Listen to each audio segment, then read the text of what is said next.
இது நம்புறவங்களுக்கு தான் ஜோதிடம், நம்பாதவங்கிறது கிடையாது.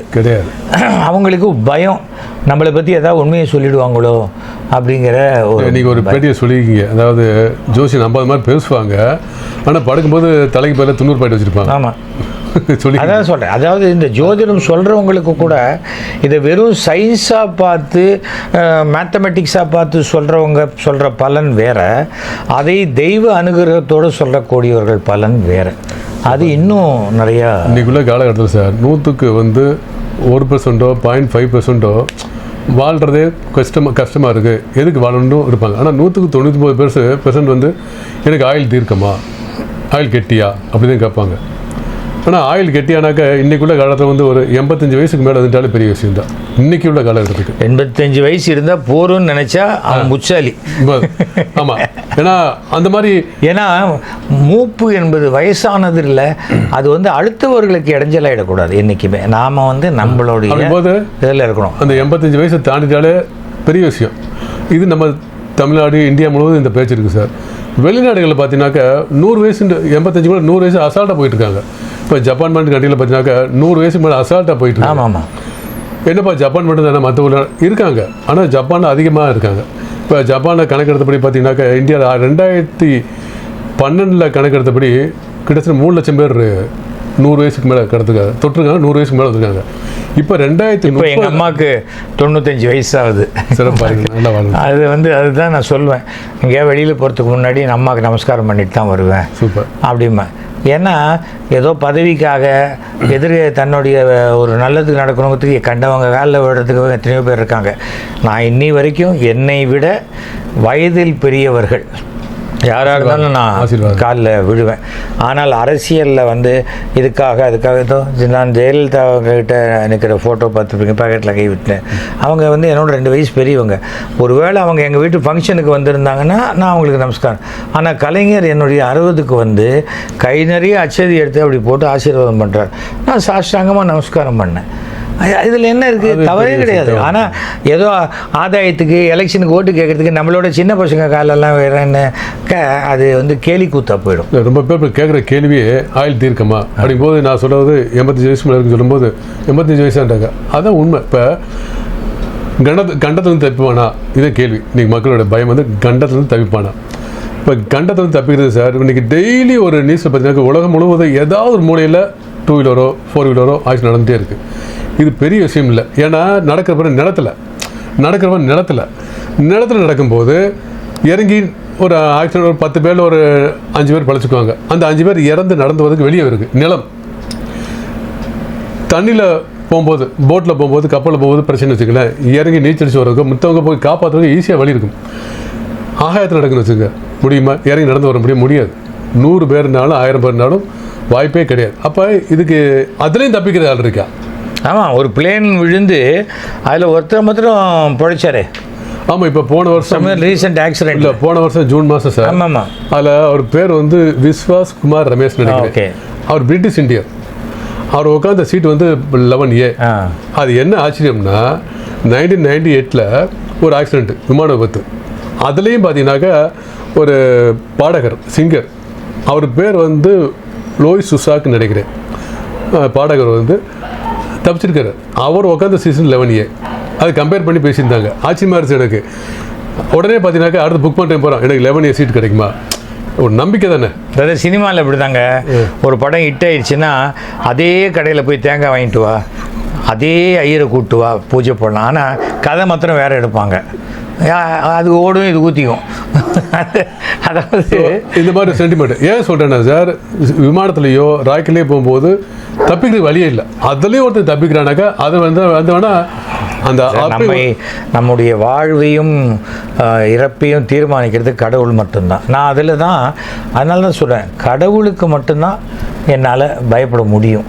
பயப்படணும்னா என்னென்ன, அது நம்பிக்கை, 100% நம்பிக்கை. என்னை யாராவது ஒருத்தன் உன்னை ஒழிச்சிடுறேன் பாருன்னா சரிப்பா அப்படின்ட்டு போயிடுவேன். நம்ம ஊரில் கொசுவையே ஒழிக்க முடியல, என்ன போய் ஒழிச்சிருவானா அப்படின்ட்டு போயிடுவேனா. அது மாதிரி தான் பல விஷயங்கள். அது மாதிரி சார், இப்போ ஆயில் தீர்க்கத்தை பற்றி பேசும்போது ஆயில் தீர்க்கணும்னா கிரகங்கள் எப்படி இருக்கணும் ஜாதகத்தில்.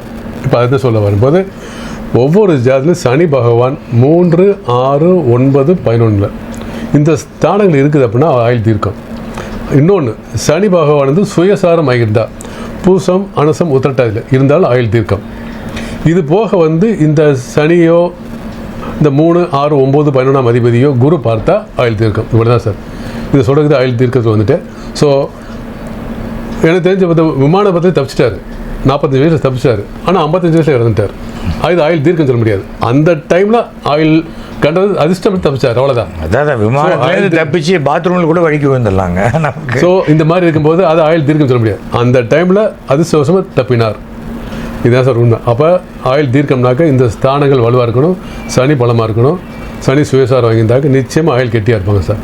அந்த பிரசன்னம்ங்கிறது தான் எல்லாரையும் ஆச்சரியப்படுத்தக்கூடிய ஒரு விஷயம். வசந்தன்கிட்டையும் பார்த்துருக்கேன், சார் இது மாதிரினா என்ன உங்கள் எத்தாப்பில் ஒரு 3 பேர் உட்காந்துருக்காங்களா அப்படின்னு கேட்பாரு. ஆமாம் சார் அப்படிம்பேன். அதில் வந்து இன்னொரு பூச நட்சத்திரம் இருக்காரா, இந்த நட்சத்திரம் இருக்காரா அப்படிம்பாரு. கரெக்டு. அப்போ எனக்கு பிரமிப்பாகிடும்.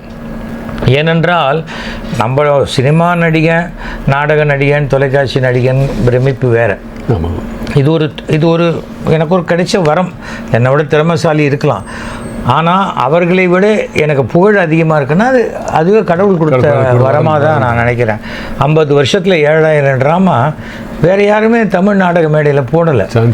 அதை எனக்கு சிஎம் வந்து பாராட்டுறது. என்னுடைய நாடக குழுவுக்கே பெரிய அதிர்ஷ்டம் என்னென்னா, என்னுடைய ட்ராமாவுக்கு தமிழ்நாட்டில் 3 சிஎம் வந்திருக்காங்க. சூப்பர். 3000வது நாடக விழாவுக்கு ஜெயலலிதா வந்தாங்க சிஎம்மா, 3500க்கு கலைஞர் சிஎம்மாக வந்தார். அப்புறம் வந்து 5000வது நாடக விழா 5600க்கு கலைஞர் வந்தார். அப்புறம் அப்போ துணை முதல்வராக ஸ்டாலின் வந்தார். 7000க்கு முதல்வராக ஸ்டாலின் வந்தார். இது எவ்வளோ பேருக்கு கிடைக்கும் சொல்லுங்கள்? ஆனால் இதை விட திறமைசாலிகள்லாம் இருக்காங்க. ஆனால் நீங்கள் சொல்கிற மாதிரி நமக்கு அந்த நேரத்தை இப்போ இந்த வருஷம் வந்து எனக்கு வாழ்நாள் சாதனையாளர் விருது தமிழக அரசு கொடுத்தாங்க. ஆனால் கவர்மெண்ட் இப்போ தான் கொடுத்துருக்காங்க. ஆனால் இதுக்கு முன்னாடி 16 வாழ்நாள் சாதனையாளர் உலகம் முழுக்க நான் வாங்கியிருக்கேன். ஆனால் என்ன வாங்கினாலும் அரசாங்கம் நம்மளை அங்கீகாரம் பண்ணுறதுங்கிறது ஒரு அரசு விருது.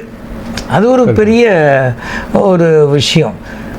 அது நான் என் பொண்ணு கூட சொல்லுவாங்க, நான் 7 வருஷம் கஷ்டப்பட்டு நான் டாக்டரேட் வாங்கினேன்ப்பா, நீங்கள் என்னடானா சாயங்காலம் போயிட்டு ஒரு டாக்டரேட் வாங்கிட்டு வரீங்க.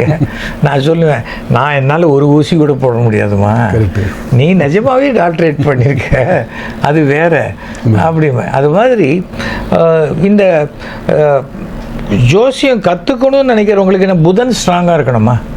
புதன், குரு, கேது இந்த 3 ஸ்ட்ராங்காக இருக்கும். இது போய் 2ஆம் இடம், 5ஆம் இடம், 9ஆம் இடம் ஒரு ஜோசியராகணும். வாக்கு பழிக்கணும்னாக்க இந்த ஸ்தானங்கள் இருந்தால் சூப்பராக வரும். எனக்கு வந்து 55 வயசில் நாடி உன்னை நாடி வரும்னு ஒரு நாடியில் வந்தது. ஓ, கரெக்டாக எதுக்கு மொழியோட வரும். நான் அது மாதிரி வந்தது.